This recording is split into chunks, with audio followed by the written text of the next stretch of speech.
All right. Hey, welcome to summer, everyone. Did you know today is National Hydration Day? It is, and that's important to remember as we embark upon the warmest season in the Northern Hemisphere. Today, we're going to look at the challenge that continuously escalating construction costs presents to those who develop and operate affordable housing. We're also going to review several case studies to determine how housing developers and their design build teams can effectively address that challenge by working with more discipline to drive greater efficiencies to the design and construction process. Now, here to lead us down the path to cost-effective, energy-efficient, affordable housing is Mike Steffen. He is the Director of Innovation for Walsh Construction. Mike has more than 30 years of experience in the design and construction of the built environment. He earned his Master's of Architecture from Cal Berkeley and his Bachelor's of Architecture from the University of Kansas. He's a licensed architect in the state of California, and he joined the Quality Assurance Program at Walsh Construction Company in 1999 with over 14 years of experience working as a designer and project manager.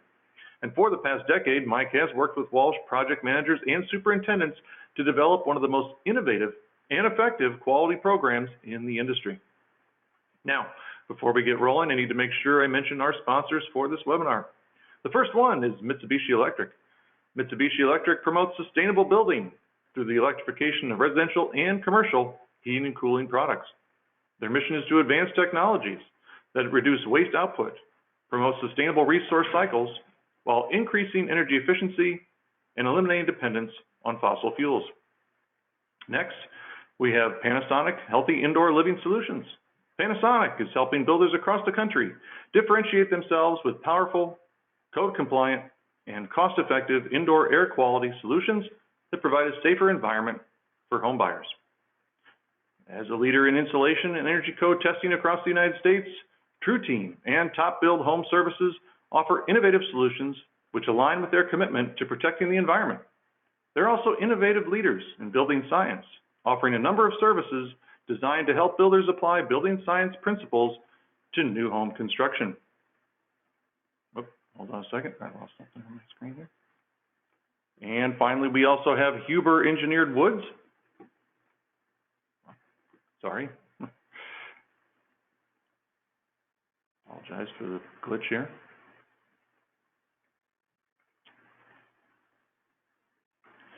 Fueled by on-the-job site analysis and building science principles, Advantech subflooring, Zip system building enclosure, and Exicor product solutions, they have changed the way construction teams build quiet floors and air and watertight building enclosures.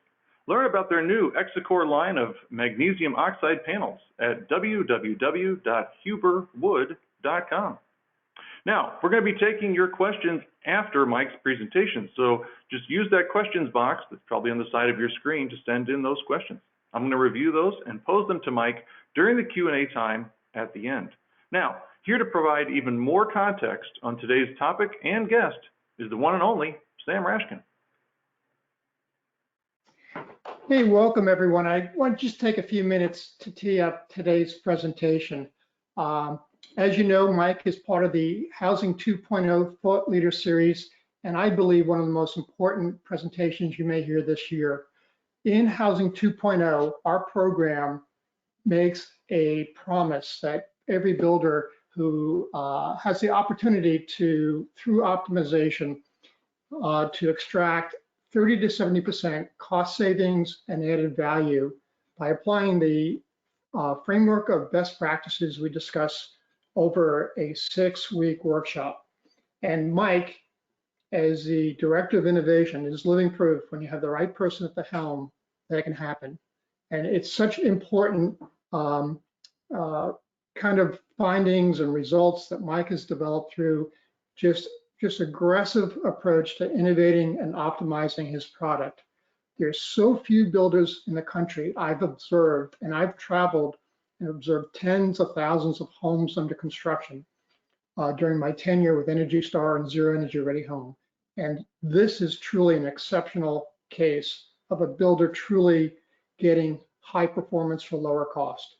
So please, this is a really important presentation. Be active listening, ask the hard questions, but you're here to hear someone really special today who validates just all the cost saving opportunities that you can achieve yourself. So Mike, I'll hand it off to you. Thanks, Sam, for the gracious introduction there, and Mike, and thanks for the invitation to speak. I'm going to talk about what I call on the way to zero, and I mean zero energy, zero emissions by that. But more importantly, this is about exploring a path towards cost-efficient and energy-efficient affordable housing as we travel on that way. Just a little bit more about my background. Mike covered most of the details, but I did join with an architectural background in education and about 15 years in practice. I made a move in 1999 to the construction side.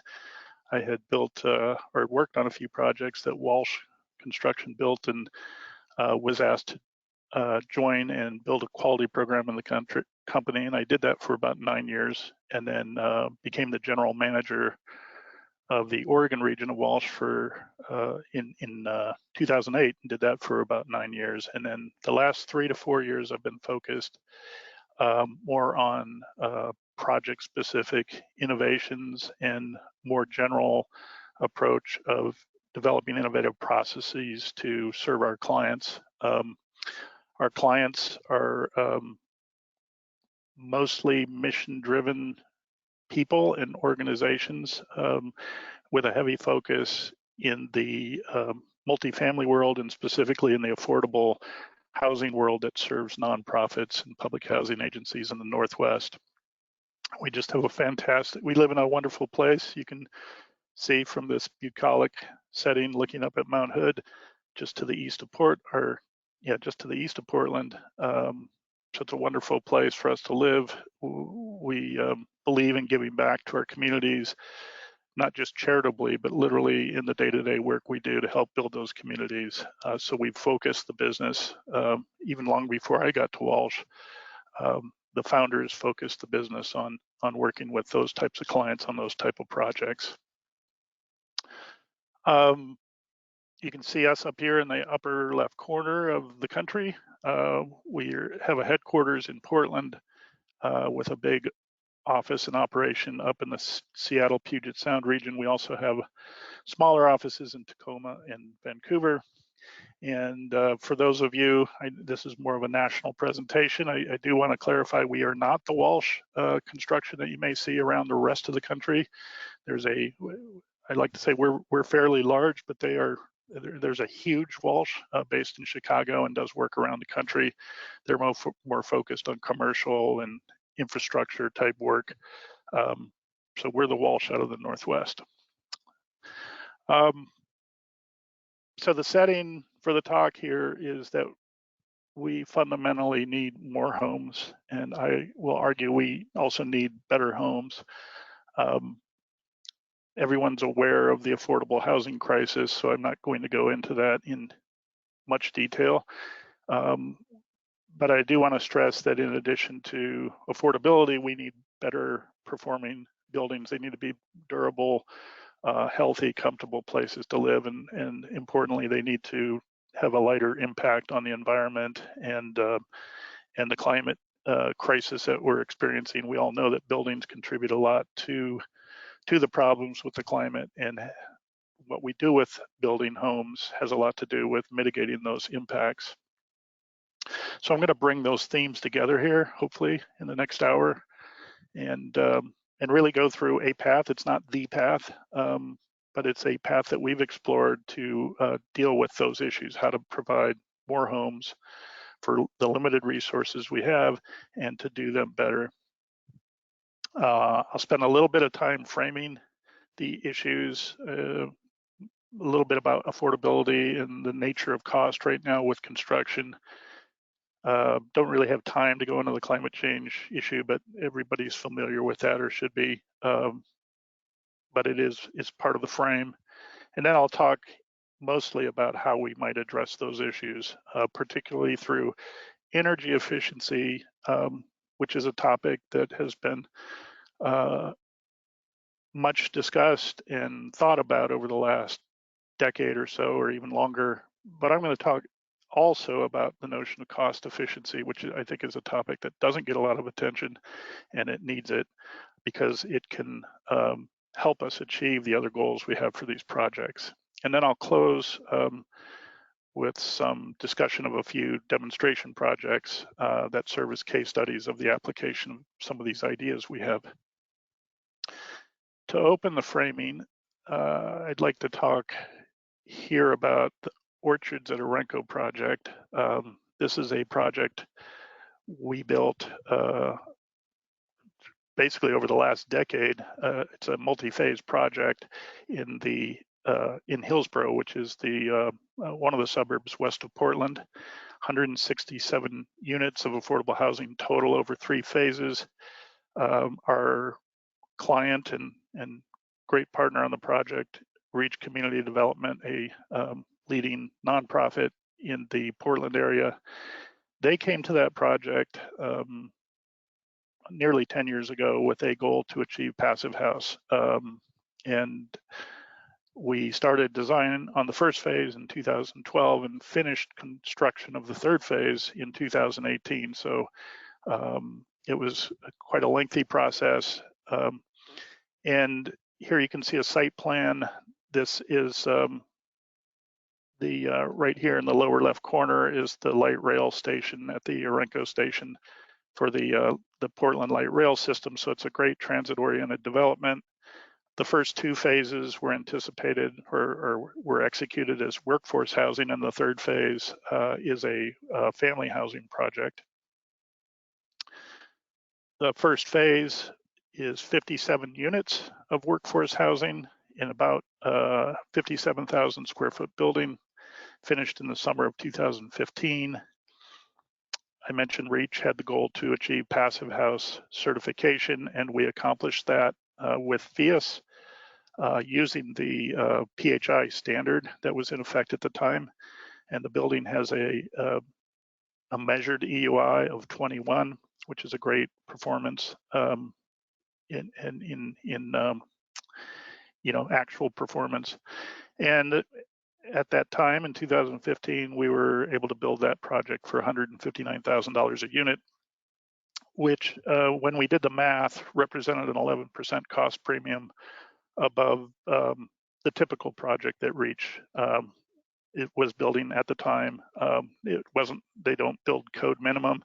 So we used a slightly higher grade as a baseline, which was their typical standards. And it was 11% above that. So chalk a lot of that cost up to the learning curve and going through passive house as a team for the first time. But a great accomplishment nonetheless, and met Reach's goal. Fast forward a year, when we completed phase 1, we moved right over to the adjacent parcel and began construction on phase 2. Very similar size of project, 58 units here. Slightly smaller building, just under 50,000 square feet, and I'll come back to that a little bit later. Finished a year later in the summer of 2016, and this project also received Wy'East Plus certification. In this case, under the newly released at the time Wy'East Plus passive building standard that was specifically geared towards the North American climate zones. EUI of 22, and notably the cost on this second phase was reduced. It's essentially the same size of building in terms of the number of units, and the unit mix is pretty much the same. Mostly 1 bedrooms, a few 2 bedrooms. And we reduced the cost to $147,000 a unit, which is a 8% cost reduction directly, but when you factor in the cost escalation in the market over that year of time, it was actually more than a 15% cost reduction between the 2 projects. And importantly, the passive house premium we deemed to be reduced to only 5% there. So a lot of that had to do with the learning curve and applying the lessons learned from phase 1. And it was really proof of concept that the cost of passive house and high performance could be could be brought down to a manageable premium. Fast forward 2 years to phase 3, a little bit different project and program. This is family housing instead of workforce. A larger building, 63,000 square feet with 52 units because the units are larger. It was completed in the summer of 2018, and ultimately we attempted to, but we ultimately weren't able to pursue passive house certification here due to escalating costs in the market. So it's a better than code minimum building. It met the Earth Advantage green building standard that's in effect in the Northwest, but wasn't full passive house. And the cost per unit went up from 147,000 to 198,000. And you all will hear me talk a lot about unit costs. I think the per door cost is a much more important metric than per square foot cost when comparing between projects. So just a note there for you all. We can talk about that in the Q&A if you would like. But again, we were experiencing a lot of escalation, and that basically ate the lunch of the project program and its goals to achieve passive house in all 3 phases. Just due to funding constraints, we could not fit in those value-adding measures that got us to passive house under the budget for the project. So I believe our reach was disappointed. Myself and others at Walsh, who are really passionate about what we're doing with affordable housing, we're really disappointed, our design partners as well.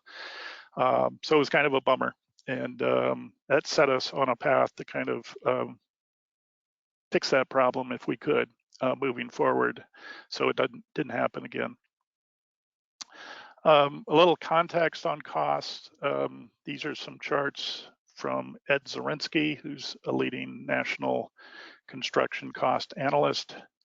And the chart you see on the left there is tracking costs in the construction industry over the last 15 years or so. Starting in 2005, you see a pretty rapid escalation in cost up to the Great Recession, and then a significant reduction, and then a beginning of a ramp up again in around 2011, and a pretty steep climb. That last little bit on the right is a sort of a projection that Zorinsky had at the time of issuing the chart. This notably is for non-residential buildings. If we look over on the right, we actually see a more recent chart he's developed that does include tracking of residential costs, and you can see it's on a steeper incline, particularly over the last few years. So that those who are on the call presentation today are probably well familiar with that context. I probably don't need to beat it to death. A little bit more information. This looks at just what's happened in the last year, and this comes from the Associated General Contractors. It was issued a month or so ago. This was reporting cost data through March of this year. And you can see the inputs into construction were escalating 12.4% on an annual basis. The reading that was just issued about a week ago actually has the May year-over-year increase in inputs at 24%, a number that we've never seen before. So things are quite out of control. Down below, you see a chart looking at different materials. Notably, the purple line is the lumber and plywood number. Again, those on the presentation here are probably really familiar with what's been going on in that world, hopefully correcting, but knock on wood, maybe we will see. But the point here is that it's not just lumber and panels, it's across the board. We're seeing escalation and significant escalation in almost all materials. And if we think specifically about affordable housing development, there's a lot of costs that go into the whole development puzzle there, but by far the largest is construction cost. So this is an analysis that looked at a whole host of projects developed over 15 or 20 years in Oregon, and the costs were 68% on average for all of those projects in total. So it is the place where we can move the meter the most, and thus that is our focus in our work in this area. If we look at what constitutes construction cost, it's essentially these scopes of work, these divisions of work that we see on projects, whether they be single-family homes or large multifamily buildings. There's some larger scopes like the structural scope and finishes, the mechanical and electrical. We have a general category, which is where the supervision, site supervision usually resides. There's a little bit at the right end there for overhead and profit, trouble for the GC involved, and insurance. And when we add all of those components up, that essentially is the hard cost of the project. So for example, a 60-unit project, affordable multifamily project might cost $10 million, and that's that total.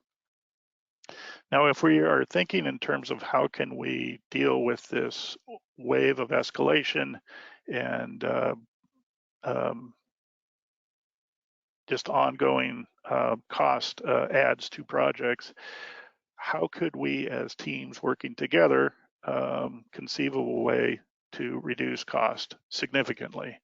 And I'm not of a mind to think that we could cut costs 50% like some people like to wish for, but we think that a reasonable target for aggressive cost reduction could be on the order of 20% from what we are currently seeing.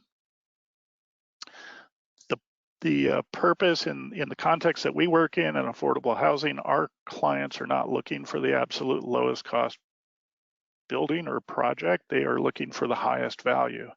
And so if we can find ways to reduce cost, our hope and belief is that we can find room in the project program and process and in the budget to add those features, those value adding measures that would take the building from a basic level to a better building level, well above code, pursuing goals such as passive house or other green performance standards that clients that we have are interested in.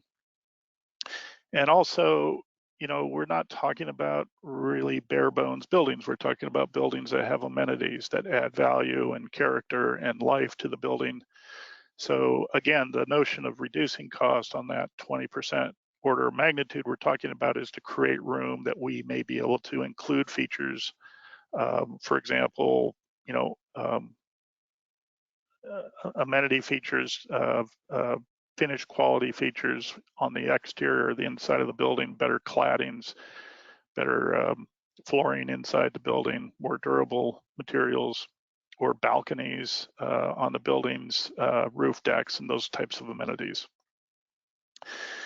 So ultimately the goal is to find a way to reduce costs on the order of 10% below the costs that we're seeing today, while still making really great buildings that are meet our clients' desires and goals, and also are great homes for the residents to live in. How can we do this? So our thoughts are a little different in terms of innovation than what you may see in other sectors of the industry, and I'll touch on that in a minute. Ours are really focused on working with the process and the industry that we have and not completely reinventing it, but really looking inward and finding ways in our current designs and our current construction processes to achieve more cost efficiency.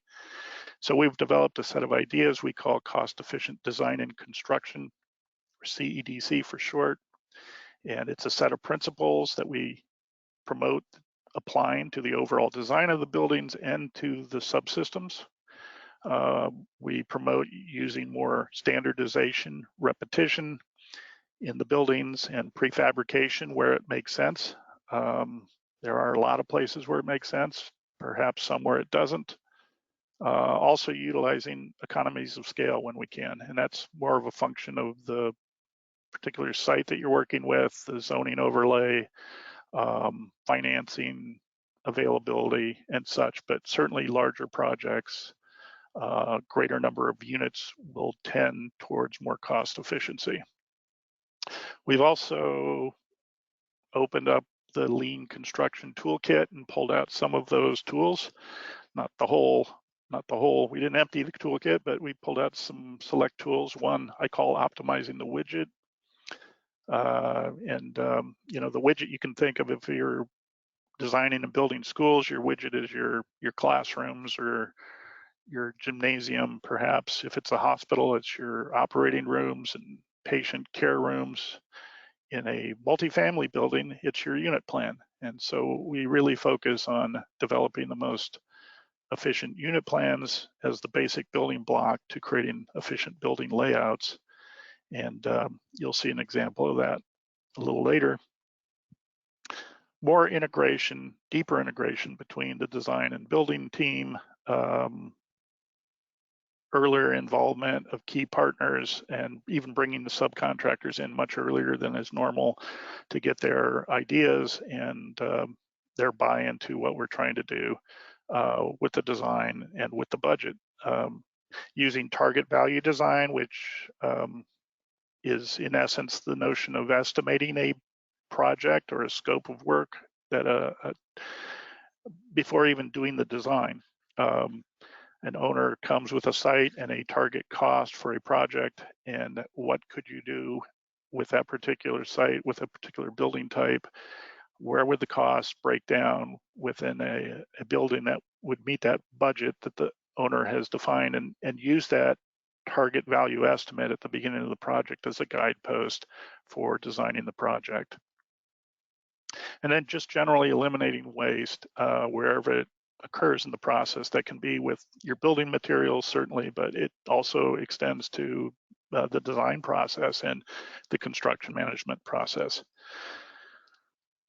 We've codified some of these ideas, most of these ideas, and put them into some white papers. One is just more general principles about cost-efficient design and construction. There's another white paper that really dials down into unit planning, and the unit plan is the building block for efficient buildings. I'm not going to go into the details of that. If folks are interested, feel free to reach out to me after the presentation and we can supply copies of those white papers if you're interested. Here's just at a page at a glance, the key principles of CEDC laid out. You might kind of laugh to yourself. It doesn't look that earth-shattering. A lot of clients who aren't involved in the day-to-day of building project delivery may laugh and wonder why people aren't doing these things. But I would say, with my experience going back over 30 years, there was a lot of this happening 20, 30 years ago, and there's less of this happening now. It seems like projects just become more complex. Part of it is programmatic basis of the projects, but there's the expanding codes. There's green building standards, other standards that teams and projects are trying to hit and achieve, and they have a tendency to make things more complex. So the number one principle is just strive as a team to keep it simple always. Things will tend towards more complexity, but I think a discipline towards keeping it simple is really key. Again, I'm not going to go over all of these. I do want to point out two. One is efficient building plans and achieving net to gross areas of 80% minimum. Well over that is possible with a really well laid out efficient plan. And efficient unit plans, and in particular the notion of a narrow aspect ratio. When developing unit plans for multifamily, using plans that are narrower in their width and rather than wider will inherently make your building more efficient, your building form and your costs. it may mean that you make the unit a little bit deeper to get the equivalent amount of square footage in the building or in each of the units, but that single principle there will lead to a lot of cost efficiency in an overall building design. And again, we'll see some examples of that in a minute.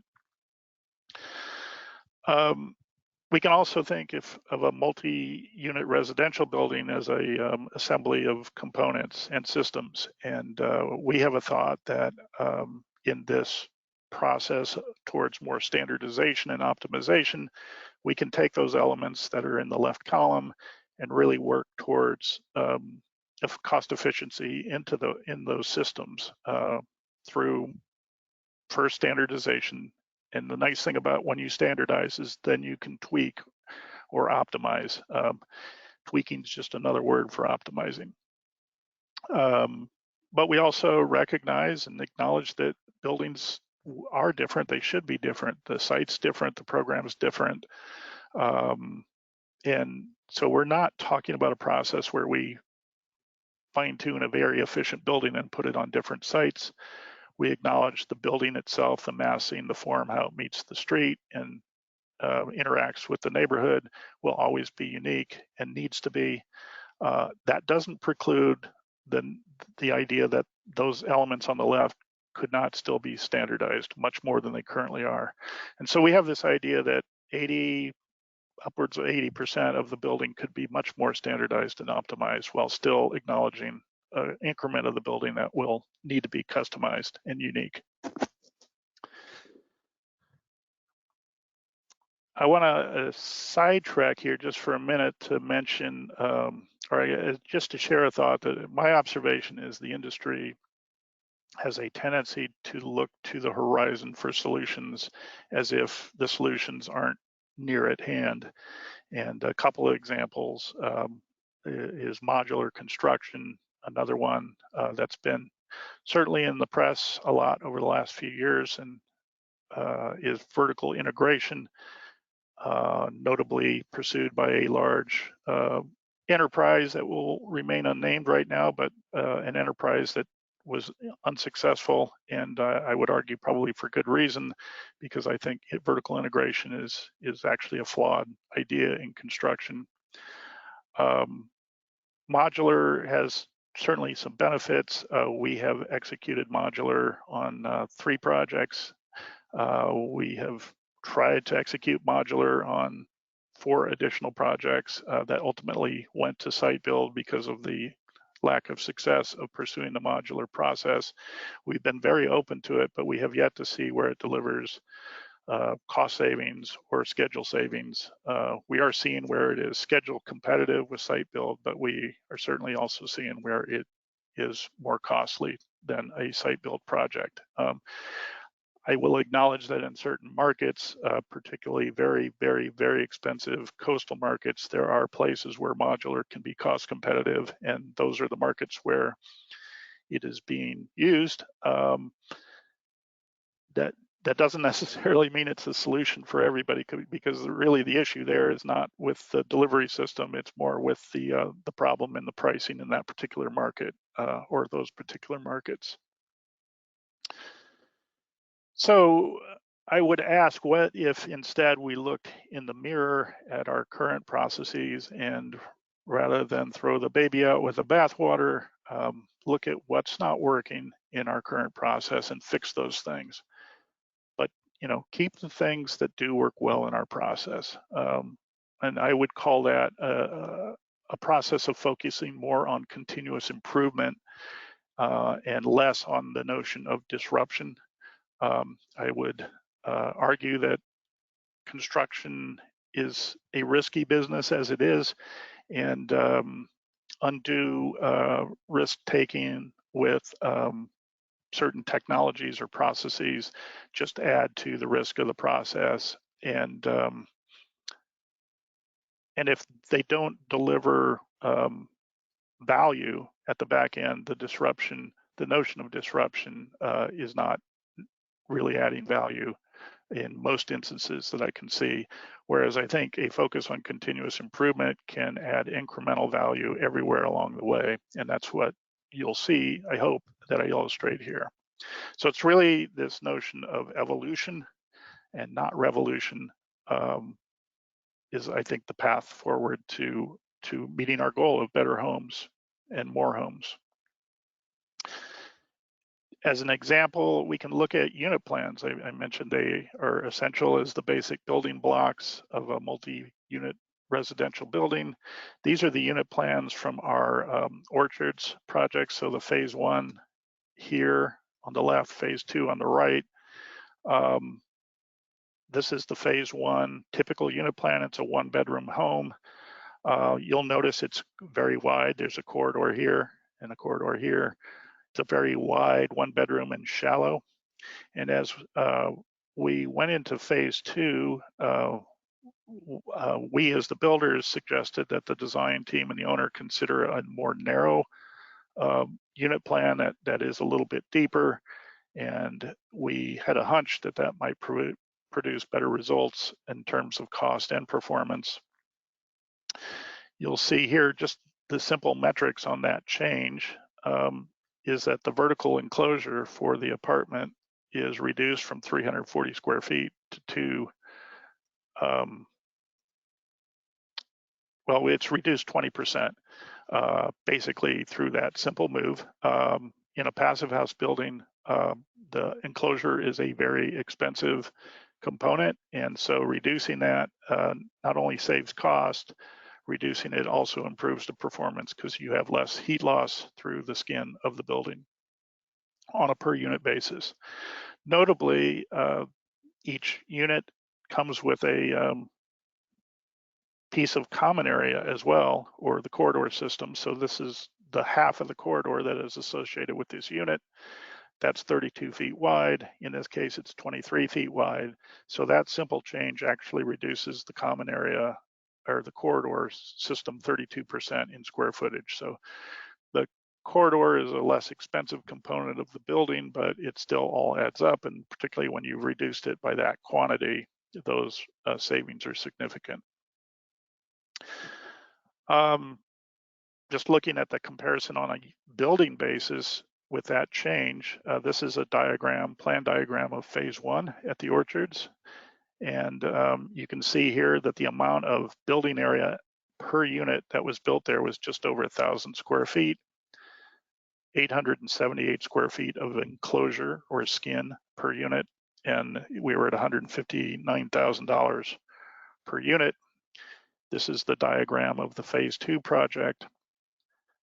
Here it's essentially, mostly the same unit types, 1-bedrooms. We've reduced the amount of building area overall per unit to 860, which is a 15% reduction, and the enclosure area is reduced 22%. So that in large part led to this 8% cost reduction we saw between the 2 phases.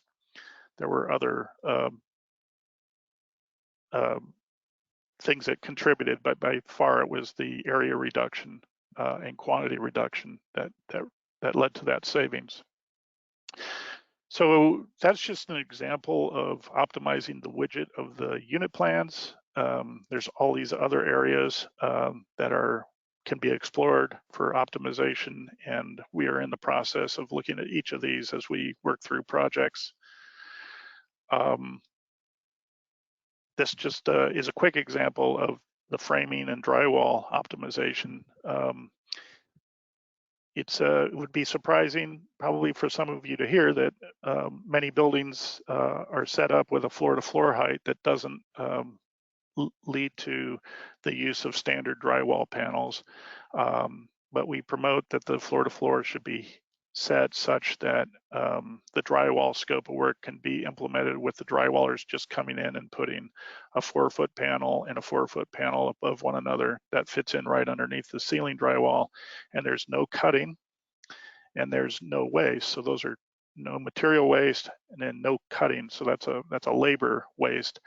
So you reduce material and labor waste that way. You would be surprised at how many projects that doesn't happen on, and we might be putting in a 2-inch rip of drywall because of an arbitrary floor-to-floor height that was set by the design team. Another example is to look at the exterior wall one of these multifamily buildings and just thinking about the one-bedroom apartment, and the typical one-bedroom might be 24 feet wide, as you see here. It's framed in a standard manner with 16-inch on center framing. We've got headers dropped down to the 7-foot level. We've got, we may or may not have joists running to the exterior wall, but regardless, we'll have a rim joist there. And we'll have the headers to carry the load over the windows. In an optimized design along the lines of what we've done with our process, that unit width, focusing on the aspect ratio, is reduced from 24 to 22 feet. We've revised the framing to advanced framing with the studs at 24-inch on center. We've actually located the windows on the stud module and sized those windows so they fit right in with the stud module, which helps with eliminating unnecessary stud framing. And we are framing the walls high, so we call this modified platform framing. And the floor joists in our case are always running from party wall to party wall, so the bearing is there. The only bearing on the exterior walls is the truss load at the top floor. So the top floor windows will have a header here to pick that up and carry that load and transfer it to the sides of the windows. But assuming all the windows are stacked, most of the windows on the floors below the top floor will not need headers. We produce a 40% reduction in framing material between these two designs, and you know, that was an impressive savings a couple of years ago. With the market being what it is now, it's almost a crucial savings that we need to make these projects viable. So the sheathing is a similar story. If we set the floor to floor height in a way that optimizes for sheathing, we're just using full size sheets here. They're 4 feet wide, 9 feet tall. They go stud to stud. Our window openings are aligned with the stud module. So we've got just clean full size sheets with no cutting, no material waste, no labor waste. And the typical wall that you would see here, you know, it's taller. Because of that, it has to be a 10-foot sheet rather than a 9-foot sheet used. And then, so you've got the cut and the waste from that. So that's an example where we can reduce the sheathing material on the project, or at least on the exterior walls, 25%. And then many of you are familiar with the other advantage of advanced framing, particularly at exterior walls where you've got more room for insulation. So if we factor in that we've basically got a much reduced framing factor. We've gone from 18% framing factor with the typical design down to 13% with an optimized design. And we've got, in this case, we've used blown fiberglass rather than the batt fiberglass that we've got down here. And with all of those changes, we've increased the whole wall R value of the exterior of the building 16%. So that's been done while we have reduced cost. We've increased the thermal performance and frankly increased the comfort of the building as well. So we're got a little bit more time here to talk about some case studies of the application of these ideas. A couple of workforce housing projects in the Portland area. These projects received grant money from the Meyer Memorial Trust, which is a local charitable organization that has one of their giving focuses on affordable housing. And they were keenly interested in why costs in affordable housing have been driven so high. So they were motivated to reward some projects and nonprofit developers, affordable housing developers who were looking to use innovative ways to reduce costs. So both of these projects received those grants. The first one is Wy'East Plaza, which this is the same team that worked on this that did the orchards projects. This is in East Portland. Reach's goal on this project, rather than passive house, was to really demonstrate how costs could be reduced through integrated design and a disciplined approach towards cost reduction along the lines of the ideas we'd been developing. They were looking for a fairly large scale project, so we're looking for sites that could accommodate that, and they were looking for 150 to 200 units, and we ended up, through some modeling of different layouts, with a building here that achieved 175 units. Started that in the summer of 2019 and finished it in fall of last year. In this process, on this project, Reach also brought to the table lean construction ideas, and this was really our introduction to those, and our team really pushed these ideas, such as the greater collaboration, the use of the target value design to serve as a guidepost for the project, optimizing the widgets. We designed some options and built some mock-ups to test our assumptions as we massaged a highly optimized unit plan or unit plans to go with this project. And we involved many of the trade partners early on this project. Underlying the entire process was Reach's goal to reduce the cost of this project 30% below what is the baseline that the State Housing Funding Agency provides as the limit to cost development. So most projects bump up against that cost limit. Some exceed it and are given exceptions when they do. Reach set a goal to be 30% below that with this project. This is the site. It's sort of the very definition of a unencumbered site. It's a former park and ride site that the transit agency in the Portland area owned. It was underutilized, so they made it available to affordable housing developers, and Reach was the successful proposer. It was a relatively clean site. We had the utilities that we needed at the street, and it's very little slope on this site. There is a large automotive warehouse on the back, which is a bit of a rough neighbor, but we were able to deal with that in the design. This shows the layout of the building. It's a double-loaded corridor building wrapping in a U shape around a exterior courtyard amenity, 4 stories tall on a slab on grade foundation. And then on the bottom of the site down here, you see a double-loaded bay of parking, surface parking, that serves to kind of help screen the building from that warehouse I just mentioned. The typical plan of the building you see here, this is the ground floor. The yellow areas are the common areas that come in off of the main entry off of the street to the north, and then pass through into the courtyard amenity, and then the unit plans on both sides of the double-loaded corridor. All the units stack. You'll notice the units wrapping the outside of the U are the 1-bedrooms. The units on the inside are studios, and these larger ones at the end of the corridor are 2-bedrooms. You will also note that the 2 facades that wrap the streets or face the streets the units are articulated, and that was basically a bay bump out onto the typical 1-bedroom unit plan that helped the project meet the community design standards in effect in that neighborhood of Portland. Otherwise, we were trying to keep the massing as simple as possible, as you can see here in the courtyard. Here's a rendering showing the view of the courtyard as conceived by the design team, and another view of the street facade to the north and the building entry here.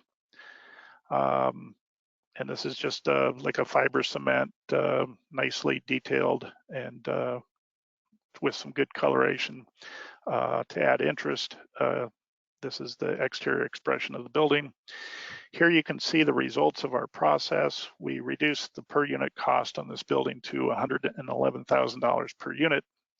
So that's in comparison to what we were seeing for 4 years before out in Hillsborough at $159,000 and $147,000 a unit. So 4 years later, significant cost reduction even after factoring all the cost escalation.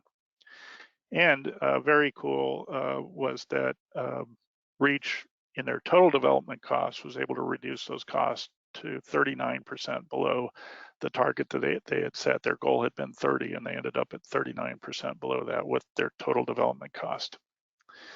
So the great result of this process is now we've proven that through that disciplined process, costs can be significantly reduced, and now a owner and a design team and building team can open up the menu and look at the things that they would like to add to the project along the lines of what we talked about: value-adding measures, either architectural or programmatic measures, or performance measures. And this is sort of the shopping list of the typical performance measures we see that takes buildings from the code minimum level up to the passive house and net zero ready level.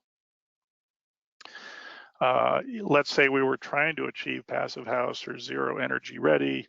The target EUI for that type of a building would be in the range of 16 to 23 kBTUs per square foot per year.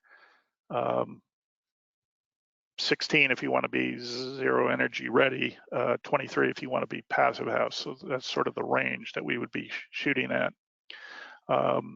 So we worked with Skylar Swinford, who is an energy analyst, and did looked at a bunch of different paths that could take us to those various levels of performance, and we're able to identify a path that could get to passive house at a 5% cost premium, which in this case, because our cost per unit was so low to begin with, was actually only $6,000 per unit additional cost.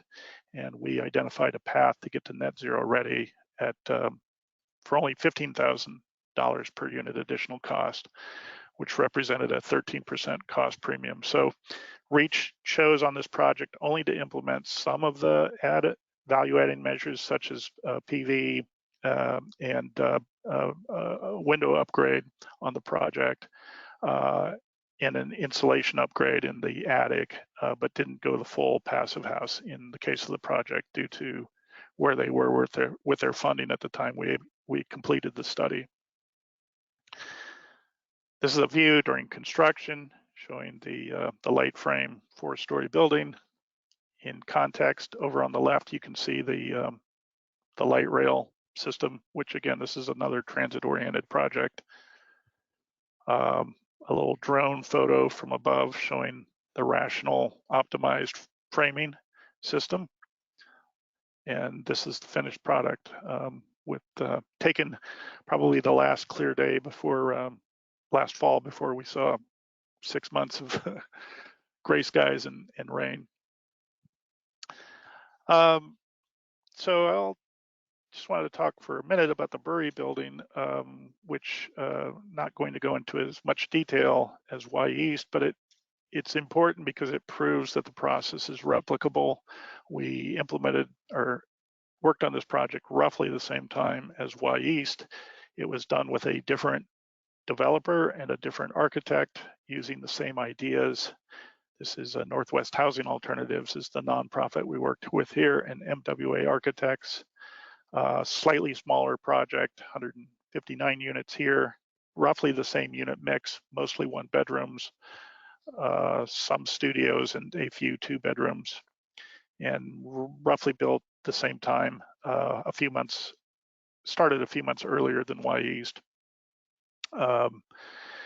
This view of the building plan, this is the first level, but again, using the optimized unit plans that we developed through the process that we worked on with the Meyer Memorial Trust grant, and applying those to a different building form on a very different site. This is a long, narrow site fronting a main street over here on the right. So much of the common area is focused on that public street. This project had to go through design review through the Design Commission in Portland because it is on that public street.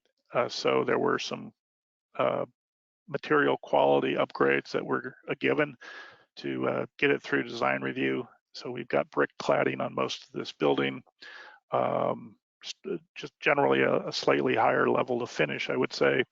And we have a low slope roof here, whereas Wy'East has a large pitched roof, which generally is a more cost-effective roof form for us. But even with those higher grade finishes and that roof, the cost still tracked pretty nicely to where we were at Wy'East. Our cost at the Bury building was $123,000 per unit hard cost. So it basically, to us, it's important because it kind of showed that we can replicate this process, and it wasn't just a one-off unicorn what we pulled off at Wy'East. This is a shot of the finished building from earlier this spring. And I'll just close with a view here of a chart that most of you all probably can't read. This is basically, we've tracked the cost of all the publicly subsidized affordable housing in the Portland area over the last 5 years and input various data points and metrics such as building size, number of units, total development cost, hard cost per unit, total development cost per unit. And this information is all available in the public record from the state housing agency or the local housing office in the Portland area. It's sorted by lowest cost per unit project up to the highest cost per unit project. And it's, I just wanted to show in context of that range of projects over the last 5 years. And these are some of the most recently completed projects. Wy'East and Bury building are both essentially at the top of the list in terms of having the lowest total development cost per unit and lowest hard cost per unit. There is a project above it here. This is a transitional housing for formerly homeless people. So it's very small units. It's not really an apartment building. So it's a little bit of an outlier. And it just shows the scale of the accomplishment I think we've seen with using the process. So those projects are completed. Another project we did in Oregon City with Northwest Housing Alternatives was completed last year as well. A couple of projects are into construction, and then we have a whole number of projects in design right now that are using these ideas, and a whole slew of other ones that are in the pre-planning stages. So we're really excited to see where we take this moving forward and how we can really turn that corner from the cost reduction into the value adding part that we want to pull off with our clients. Once we've proven the cost savings, I think the client has more confidence that they can actually implement those value added performance measures and amenities and include them in their budgets. So in conclusion, back to my earlier comment, we need more homes. It's no secret that we have a crisis in the Portland area. There is funding available through our regional government and through measures that were passed by the public over a couple of years ago to implement 3,900 affordable homes over 5 years. If we can do those with a 10% cost reduction as we proposed, we can actually achieve much more than that with the same amount of money. So that's really the end goal and what the value proposition of this process. And those can be better homes. We need those homes to be better. They need to be better from a durability standpoint and a comfort and health standpoint, but they also need to be better from a climate standpoint. And I think we are at the cusp of moving into building low energy buildings and low emission buildings as a standard. I don't think they need to be the exception. I think they can be the standard, and it's really a question of discipline and following these principles we've outlined. We have the methods to achieve it. We don't need to go to untried, untested technologies and so-called innovations. We can use mostly what we've been doing in the past. We just need to continuously improve it and incrementally improve it. I believe we have the methods and the technology. It's really a question of if we have the discipline to move forward with this and pull this off. And with that, I will turn it over to Mike and Sam, and hopefully there's some questions. Oh, there certainly are, and we're going to get to those here now. We're going to jump right in. Understanding my questions were coming in the whole time, so we're going to go back a little bit in time to earlier in your presentation. There were a couple of questions that are kind of similar in nature. Do you have any information on the actual energy usage, either per unit or per square foot or per occupant over the years? We'll start with there, and then there's a kind of follow-up to that. Well, we have Reach they had a monitoring system on Orchards Phase 1 that tracked the energy usage for the first few years of the building. I'm not aware that they have, continued to monitor that. But the passive house model for the project had the usage at 22.7 EUI, and the measured usage was at 21.9 in the first full year of operation. So that would be 2016. We don't have measured data from the other projects. Okay.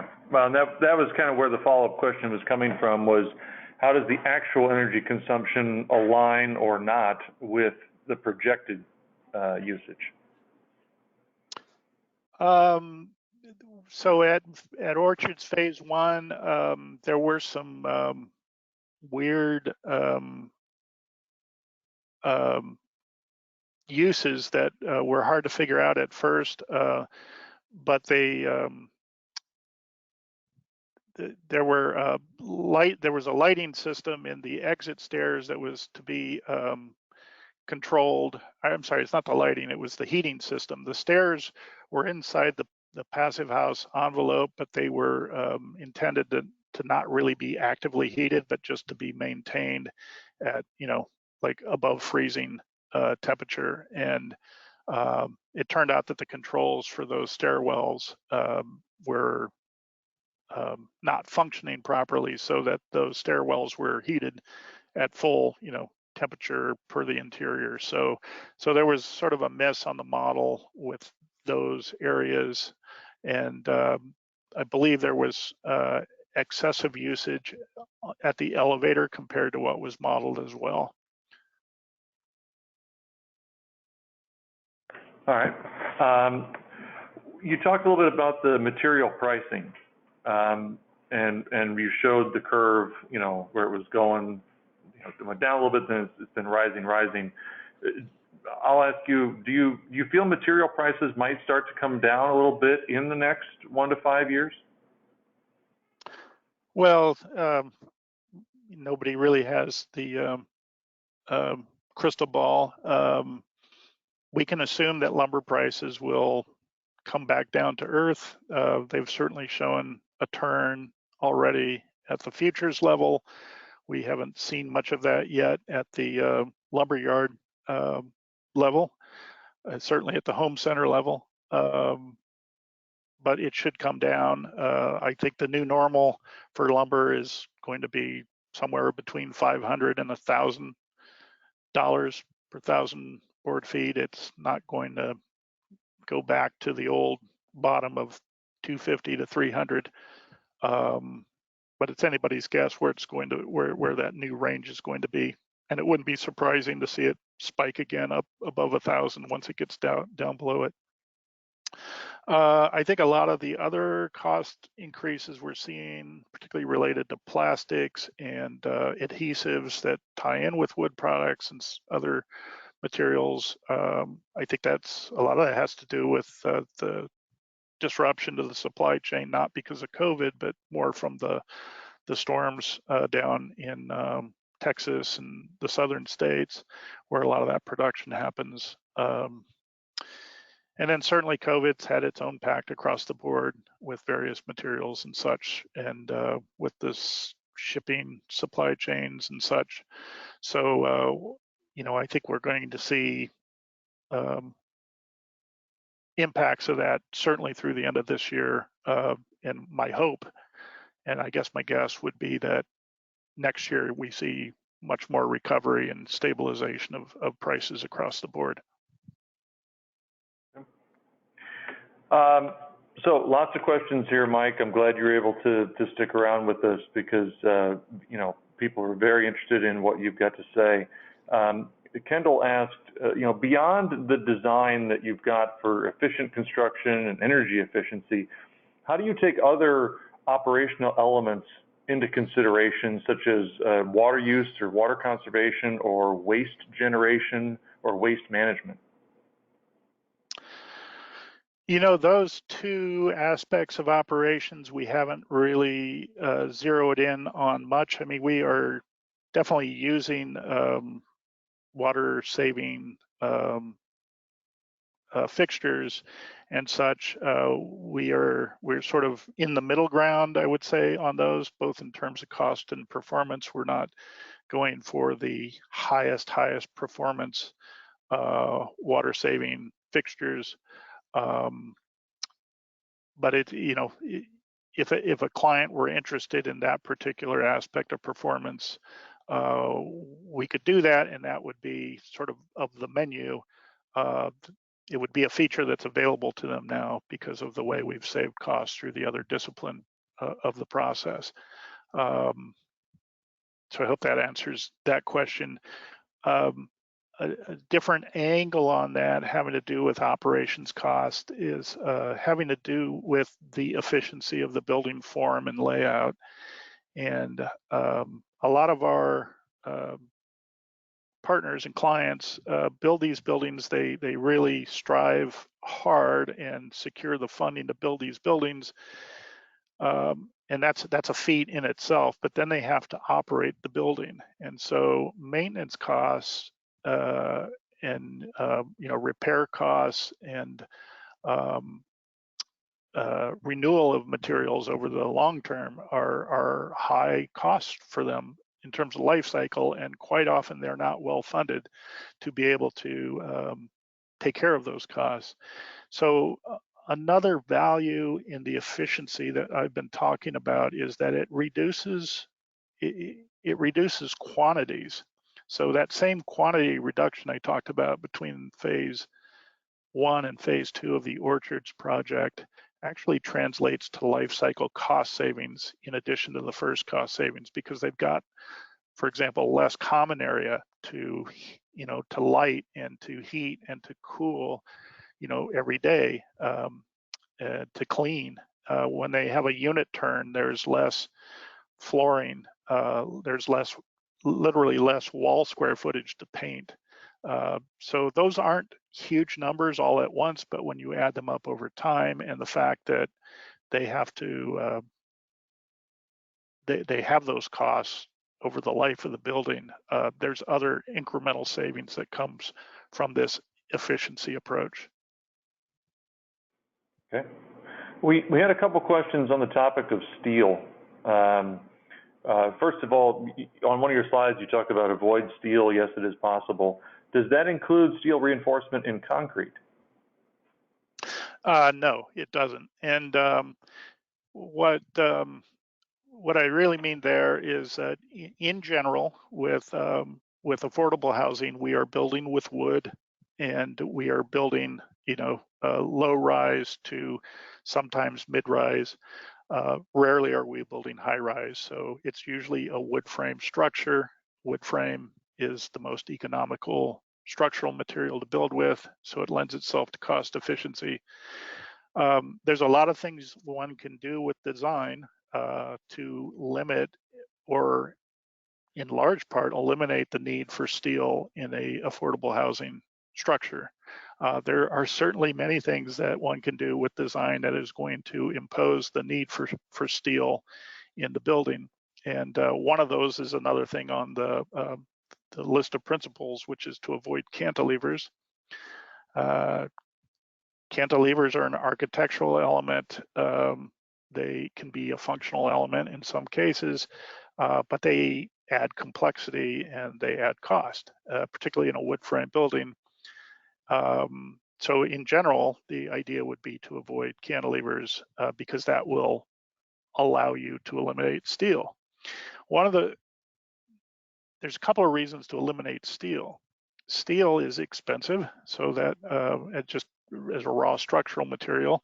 The other reason is the subcontractor supply chain that serves affordable housing that performs steel is kind of a basket case trade, at least in our experience. So it's really difficult to find really skilled steel subcontractors that actually serve that market. So you end up with kind of a second tier of contractor, and they're difficult to manage. They're difficult to bring along and get the shop drawings right. That's a chore in itself. You get the shop drawings right, then the fabrication might get messed up, and inevitably the steel contractors take us off of our schedule because they're late with a delivery or something, and since it's embedded in the structure, it's a critical path element. So again, there's a lot of challenges with it. It doesn't mean it can't be done. It's only in principle, the idea is to avoid it as much as possible. Gotcha. Okay. One other caveat, if I can, is particularly for the architects in the room. A lot of buildings are what we call podium buildings. So they might be 3 stories, 4 stories, or 5 stories of wood frame over a floor or 2 of concrete construction. And if you've got a post-tension concrete structure in your project because of program needs, by all means, have at it. Have your cantilever there at the PT concrete deck level, and make hay with that architecturally and functionally. But if you can, don't pull off those cantilevers in the wood structure component of the project. That's what the asterisk is for on that slide. Okay. So just as a follow-up on the steel thing then, so did you just use like I-span joists or simple wood joists? For the floor framing? Yeah. Yeah, the typical structure up in the Northwest for us on multifamily buildings is an engineered I-joist. Okay, great. All right, let's get to some other questions too. Oh, okay, so Gary had a question. For those who aren't aware in our audience, can you explain the term vertical integration and why do you feel it's flawed? Thanks for that question. So vertical integration is the notion that an enterprise can kind of do all things along the process and or the supply chain. So I'll just throw the word out there. There is a now defunct enterprise called Katerra, which intended to disrupt the construction industry largely with a model of vertical integration. The idea that they would not only design and build buildings, but they would actually own the supply chain, and they would make their own toilet fixtures and their own tiles and their own bath fixtures, and their own structural materials, wood panels, cross-laminated timber. That to me, that is a foolish idea. All of us in the industry, to some degree, struggle with the enormity of the supply chain, and bringing some order to it. What might be perceived as chaos is very challenging. But I would argue that that is actually the work of the design professional and the construction professional and manager, is to bring order to that chaos and leverage that that supply chain.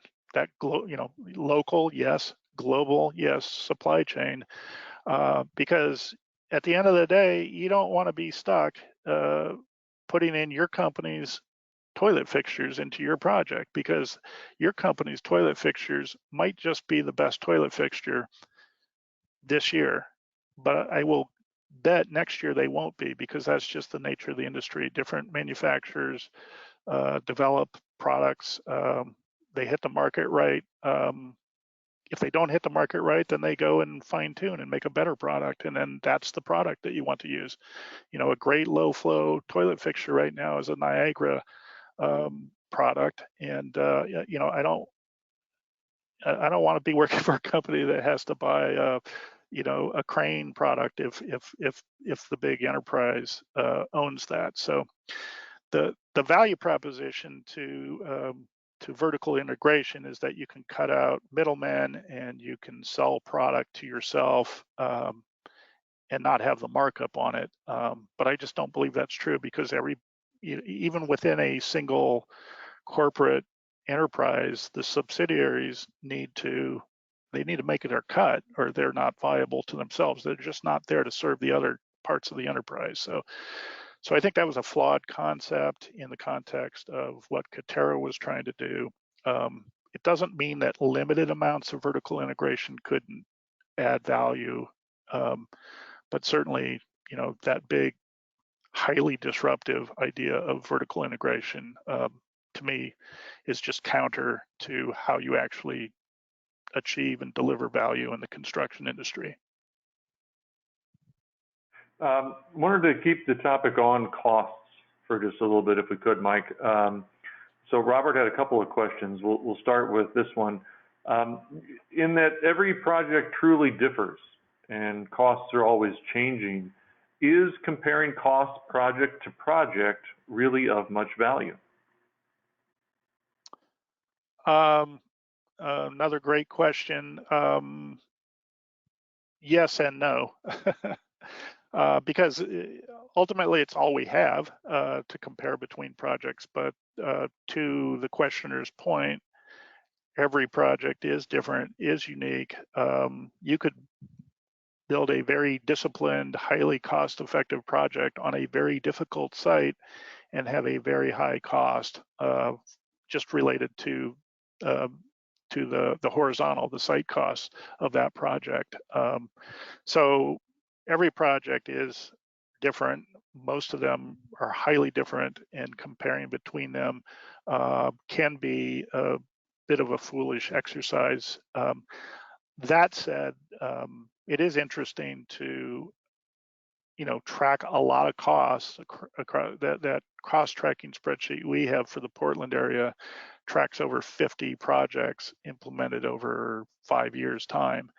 And in terms of a page at a glance, you can take away some things from it that you couldn't if you had it available. So but there is a good point there that it's very difficult, because of so many variables. It's very difficult to compare one project to another directly. Right. So then his other question is under the confines of drywall sizing. And Robert helps to also manage affordable housing too. So this is his perspective where he's coming from. So in regards to drywall sizing, he's finding that subcontractors don't bid that very precisely, and the labor might get pieced out. So it's hard to get this translated into cost savings unless you self-perform the labor and then possibly reap some kind of benefit from reduced hours and maybe some material waste too. So your thoughts on that? It's a great observation.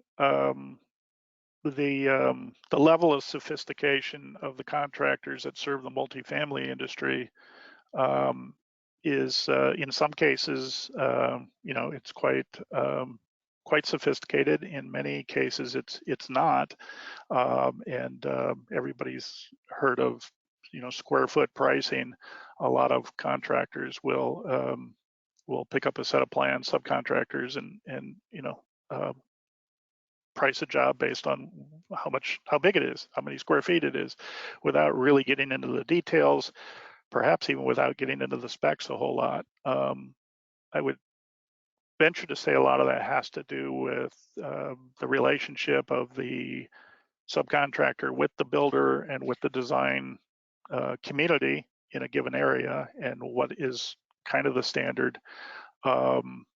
They can certainly get into hot water if they bid something based on some assumptions, and they're, when it comes to be submittal time, they haven't met the spec or something, and they get burned that way. It happens. But the point that was made, I think, is that the subs don't have very sharp pricing, and if you've actually applied a discipline that would achieve savings for them, how are you going to receive that savings? And so one way is through active dialogue with them to show them what you're doing in the design process to make their lives easier, to reduce material costs, labor costs. That is part of what we try to do with that early involvement with key trades such as drywallers. I think the more reliable way to do it is do a project, and they will see how well they did. And when they've got money falling out of their pockets because the project went so well, that's another way to sell this process to them and get that savings on the next project. So I do think we've had a challenge as we've implemented this process to actually get full savings from the subcontractors, because they're hedging a little bit. They hear us when we're talking in the pre-construction process about what we're trying to do. We are engaging them in the conversation, and sort of we set them down and say, if you were king for a day, we say that to the plumber or to the framer, and what would you do? And we do our best to listen to them, and our design partners are doing that. We design around that, and then they see that when it comes time for their final pricing, they're going to give us some love on the pricing, particularly in the context of what they might be doing with other projects. But we're not seeing it all. Where I think we have a chance to see it all is on the next project after they do really well. And these projects have worked out very well for the subcontractors. And so it's that next round of projects I'm talking about that we're implementing the discipline there, in many cases working with the same subcontractors. And our hope is that that's where we'll start seeing some additional savings on top of what we're seeing. What I like to say is we're seeing the first tranche of savings we're seeing comes from the efficiency, the raw efficiency, and the quantity reductions of the design process. There's a second tranche of savings that we potentially could see from the subcontractors when they see how well this process works and how it really improves their workflow and their profitability at the end of a given project. Gotcha. So a couple other questions as we kind of bounce around to different topics. Was there solar installed on the roof? Let's see. So it just depends on the project. On Orchards Phase 2, we have a solar array. We don't have one on Phase 1. And then on the Wy'East project, we have a fairly good-sized array. We don't have one on the Bury building. Okay. Mary Jo was wanting to know what your opinion is of ICFs.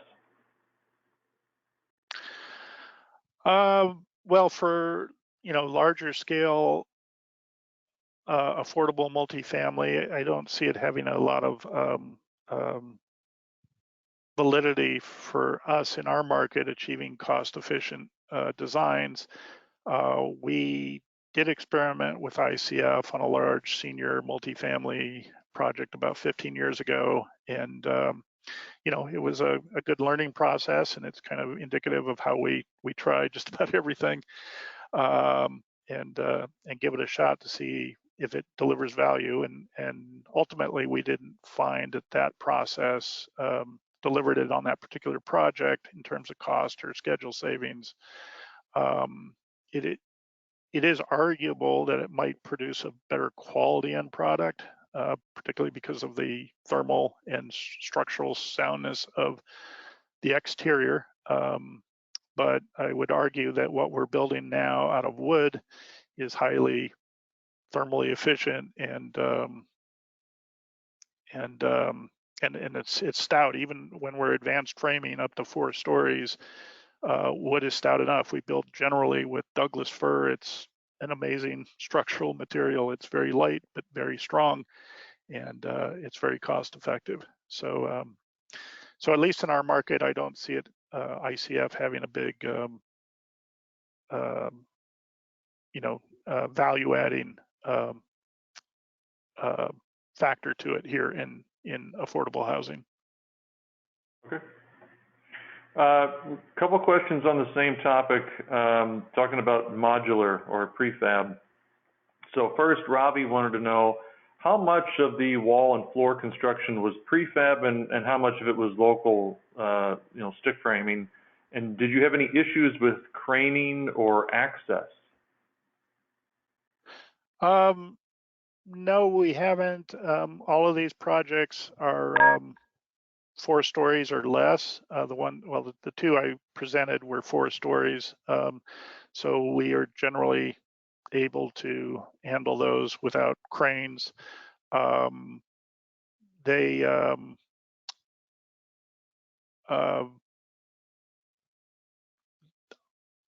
Bury building was panelized wood frame.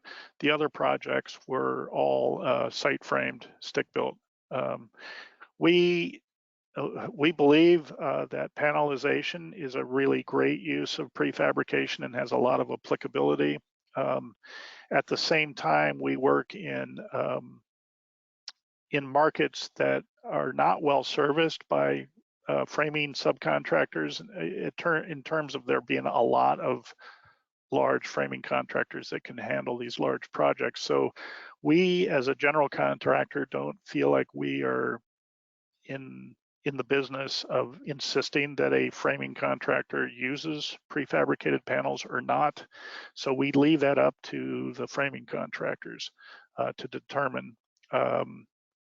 In the Portland area, generally the framing contractors, the larger ones, stick frame. Not all of them, and in some cases they will panelize even if they typically stick frame, and largely that has to do with prevailing wage requirements on projects where there can be a cost advantage in their proposal to offsite the framing of the walls. In the Seattle market, most of our framers are panelizing, but there is one of our framing contractors that still only stick frames, so it's variable. Okay, and then Esteban, he wanted to know a little bit more detail as to why the modular style of building was so much more expensive in your experience. Well, I can't be completely sure because we just add up the numbers and we compare what it costs to build with the modular process versus what it costs to build out completely on site. I think it's important to point out even when we're building on site, we're using a lot of prefabricated components. When we build modular, there is still a lot of site construction. So one interesting thing we've learned about modular is that even when we are going a so-called full modular approach, there's so much construction related to the site that it can exceed 50% of the project hard cost. So those are just fixed costs that you can't offsite, and so there's only so much that can be accomplished on a given project with potential cost reduction through going to modular. I think there's a lot of logic in modular that leads to higher costs. You're double building a lot of assemblies in the projects, the floors and ceilings, the party walls and such. your match walls. You also are, there's an extra amount of shipping involved. So everything that goes into the project has to be shipped to the factory first and then shipped to the site, whereas that double shipping isn't really a factor typically in site-built construction. So there's some inherent inefficiencies in modular construction that I think are part of the reason why the costs are turning out higher. But then you can get to a critical turning point with a certain market, such as the Bay Area, where those higher costs are not your limitation. It's your labor cost is really your limitation, and so in that case, it may be a solution, even with the inherent inefficiencies of modular, of the process and the type. It might be more cost effective in really high cost markets such as the Bay Area. Okay. We're going to go to a couple of questions about efficiency, on the energy side. First, Robbie had a question about your project being slab on grade. What was your sub-concrete insulation system and also its depth? On the two case study projects that followed the CEDC process, those are not insulated under the slabs. They are insulated around the perimeter on the outside of stem wall foundations with 3 inches of EPS foam. I'm sorry, of extruded polystyrene, XPS foam.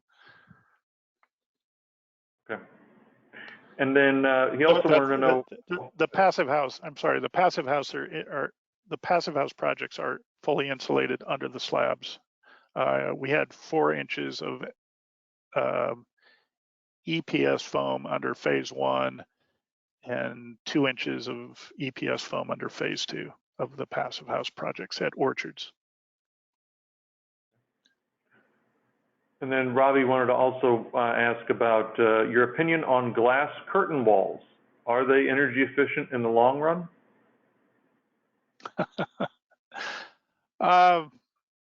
Well, it would depend on the curtain wall. Curtain walls are generally well suited to large glazed expanses on buildings. So we don't see them very often on affordable housing projects. Certainly we have had some curtain wall when we've been building mid-rise or high-rise affordable. But on the building types I'm talking about using this process, which are wood frame buildings, we typically don't see that. Could it work? Yes. Would it be more energy efficient? I don't think basically a whole wall, exterior wall on an affordable housing building done with curtain wall is not going to be as inherently energy efficient as a wall that's mostly opaque wall, such as the image that you see right now on the screen, with punched openings in it. That building has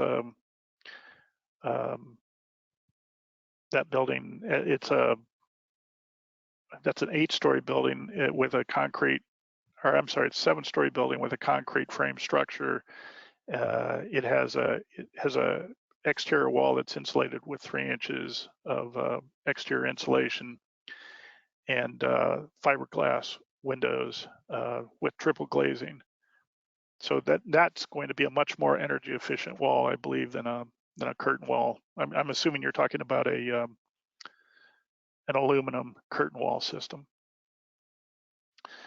There's also one of the principles we talk about in the CEDC process is using what we call a disciplined approach to windows. And generally, that means a whole bunch of different things, but it generally means keeping the window sizes managed toward the smaller end, not having a really high window to wall ratio, but something more in the 25% range again, similar to what you see on this facade, being careful about how big of windows you put on the west and the south facing walls of the buildings to prevent overheating, and even how the windows get placed in the walls, not just their sizing, but placing them along the interior walls or up along the ceiling plane to help project daylight deeper into the unit.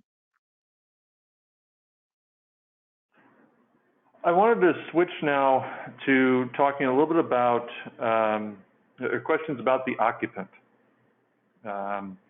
So one question we had from Drew was, did you do occupant surveys to explore the utility of the units in phase 1 versus phase 2?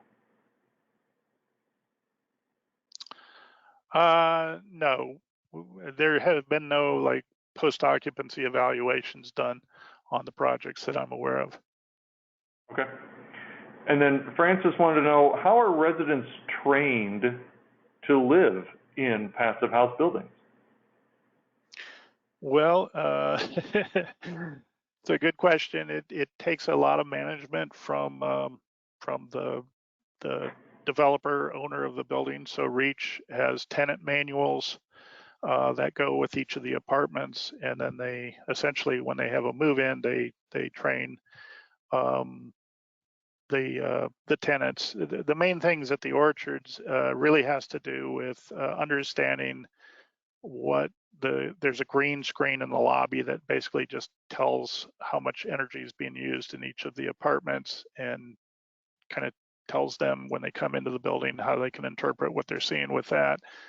And then the essential functional information they receive is how to deal with the windows, because it is a passive house building and it doesn't have an active air conditioning system in each of the apartments. It has there's tempering provided to the supply air in the summer months through the ventilation system. But there isn't like an individual air conditioner in each apartment. So the tenants are instructed to basically close the windows in the summer months during the morning, keep the cool in the apartment. The walls and the windows are well insulated, and then open the windows in the evening and essentially night flush the apartment at night. And that's it's a counterintuitive thing that people don't. I mean, people in the old days understood that before people had active mechanical systems to help cool their homes, but people don't generally understand that, and it is a bit counterintuitive. So they have to train people, they have to remind them of that. So that's been a challenge, I know, for them. Gotcha. So we're going back to Robert. He's also managing affordable housing. He's finding that high-end controls can be so problematic that the cost to fix and maintain them can more than offset the projected savings. And so he's actually reversing the concepts and basically dumbing down the building design. What's your take on that? You're nodding your head yes there. Yeah, I think one of the underlying ideas we have in any of the high performance approaches to these projects is to beware the new stuff and always think about reliability. So I think there's a tendency in the industry, particularly on the design side, to chase new systems and technologies because they have a lot of promise, but they also have potential downsides that may or may not be understood by those implementing them. So sticking as much as possible with tried and true technologies is a really smart approach, and I would concur with Robert that his point is made about control systems. They get so complicated. They're really hard. Well, one, they're difficult to set up and establish in the first place. And then one of the issues we've encountered is that the tech personnel that are working for the companies that set these things up, it's a kind of a human thing. They move from company to company, and then just that continuity of the people who set the system up and know how it functions can be challenging, because they literally move on, and then you have to kind of start over from scratch. And when you've got a control system, that can be a real problem. That hasn't just affected our affordable housing, but some of our commercial and institutional work as well. The other thing in the affordable housing context is that the nonprofits in particular don't have huge asset management staffs or physical plant people like say a university would have, or maybe even a large public housing agency.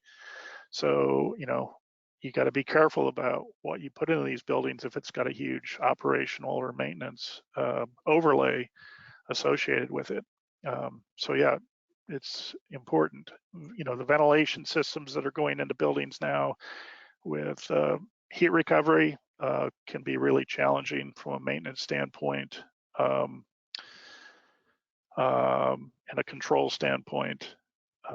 Another emerging technology we're getting our heads around right now is water heating, and the move from fossil fuel-based water heating systems to all electric systems, heat pump-based systems. And the heat pump water heating technology is pretty well worked out for single family homes and perhaps very small apartment buildings, but with larger multi-unit buildings, you're generally putting in centralized water heating systems from an economic standpoint and a maintainability standpoint. And the products and systems on the market that provide heat pump water heating are very new to our market. We don't know what we don't know about them. Yet the city of Seattle, for example, is basically imposing that technology on the entire city starting next year, and all new development will be required to have that type of water heating. So the reliability of the system has not been fully established, and we are going to see we're going to be guinea pigs up in Seattle in terms of what happens with that as it's rolled out broadly across the industry, with an industry that really doesn't have its hands fully around it yet. You're referring to kind of where they're saying you got to go electric, we're getting away from natural gas. Yeah. Well, there's a broader general move in that direction, but specifically as it involves water heating, there's a requirement to go to electric-based water heating, which then takes you essentially to these heat pump systems. It's interesting you brought up hot water, because that was another question that Robert had. He wanted your take on solar hot water because he's done a few. And what he's realized is that they're generating energy from like 9 a.m. to 3 p.m., but then they don't need it until the following 6 a.m. So he's saying the production and the usage are kind of misaligned, and he doesn't feel that storing all those BTUs is very viable. I would agree with that in general. Yeah. We've done solar thermal water systems and solar PV. With the price of solar right now, I think the smart money is on maximizing the solar photovoltaic array, and particularly as we're seeing a shift towards electric water heating, offsetting that load that's going to go to the electrical side of the energy balance, shifting it to being fed by a on a whole building basis by the PV would be helpful. But then to his next question, because I think you're kind of talking around this next point, is do you feel it's important to differentiate between energy efficiency and energy production? Because in his opinion, net zero is a balance between the two, but he's also pointing out that, if you want energy efficiency, you need to focus on that and then focus on how to generate the power. And I've heard that argument made before, which is you lather the place with solar panels, but if the walls are kind of a sieve, then you're just generating a lot more power to cover up the sieve. And so can you talk a little bit about, is it important for you and your company to differentiate the messaging there? Yeah, absolutely. I agree 100% with that observation. We believe that the first work ought to be in creating the most efficient building possible through smart design and reducing the loads. I mean, that should be job one. And for one, that the design methods and the specifications and measures that take you there are generally having to do with the basic form and massing of the building, how you design its expression, and how you how you glaze the building, how you build the envelope, and that's all fabric, and that's with the building from the life of the building. How you even design the structural system to limit thermal bridging, for example. Those things are there on day one and they're there on year 100. It's all gravy if you do that right, and it's all working against you if you do it wrong. So that's the first thing you do out of the gate. And then once you've done those things and you've reduced the load as much as you can, then you're going to meet those loads as efficiently as you can with the most efficient mechanical and electrical systems that you can afford in your budget, but I'll underscore the most reliable systems as well. And so you'll meet those reduced loads with the most efficient mechanicals that you can. And then once you've done that, then you look at that overlay of energy production, photovoltaics, solar thermal, that you might add to the building on top of that. But that to us, that's sort of the progression that you take to design a really, truly, energy efficient and cost efficient and building. And what I mean by cost efficient is not just in terms of the first cost, but in its life cycle cost as well. Well, I don't see any other questions. So, Mike, thank you so much for sharing, your perspective on this, for answering all the questions today. We really do appreciate you taking the time. That's great. Once again, I really appreciate the invitation, and it was great to chat or to answer the questions, and hope people found the information valuable. And if people are interested in the white papers that I mentioned, can reach out. My email address is there on the screen, and I will be happy to share those with you. Thanks again. And I hope that you got a number of compliments as well in the chat box there, Mike. So feel good about that. And then I know someone was wanting to reach out to you or get information on one of the subcontractors that you had used. So I'll probably be getting in contact with you to try and facilitate that connection too.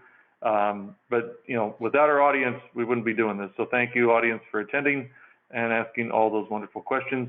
Finally, thank you to Huber Engineered Woods, Mitsubishi Electric, Panasonic Healthy Indoor Living Solutions, and TopBuild for the generous sponsorship of this webinar. Now, if you like what you heard today, this is the kind of insight and knowledge that you can expect to get in the Housing 2.0 program.